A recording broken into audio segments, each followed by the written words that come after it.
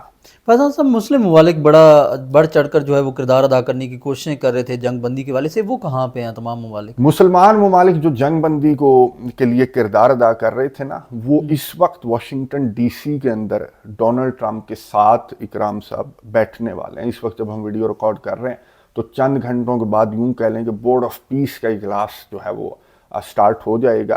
تو مسلمان ممالک ہو سکتا ہے کہ وہاں پر جا کر ڈونلڈ ٹرمپ کو پھر سے کہیں ریکویسٹ کریں کہ جی آپ پھر سے سوچ لیں، ایران کے اوپر حملہ نہ کریں، یا پھر بند کمروں کے اندر. وہ جس طرح کی خبریں تھی کہ سعودی عربیہ کس طرح کے ریکویسٹ کر رہا تھا امریکہ سے کہ جی کرو حملہ، ورنہ ایران جو ہے وہ چوڑا ہو جائے گا. تو اس طرح کی بھی خبریں تھیں، ایکسیس جیسے جریدوں کے اوپر ہی تھیں. تو اب یہ واشنگٹن ڈی سی کے اندر ظاہر ہے کہ کچھ کنٹریز تو کردار ادا کریں گے نا، قطر وغیرہ. قطر تو پہلے حملہ جھیل چکا، انہیں تو پتہ ہے نا کہ اگر امریکہ نے ایران کے خلاف کوئی جنگ چھیڑی تو ہماری تو خیر نہیں ہے، اور یہ تو بہت قریب ہے، ایران کے میزائل کے رینج میں ہے. تو یہ کوشش کریں گے، امریکہ کو روکنے کی کوشش کریں گے، اور یہ کہیں گے کہ ٹھیک ہے آپ مطالبات کی لسٹ دے دیں، ہم ایران کو منائیں گے. تو اس طرح کی کوششیں تو ان کی جانب سے کی جائیں گی واشنگٹن ڈی سی کے اندر موجودگی کے دوران.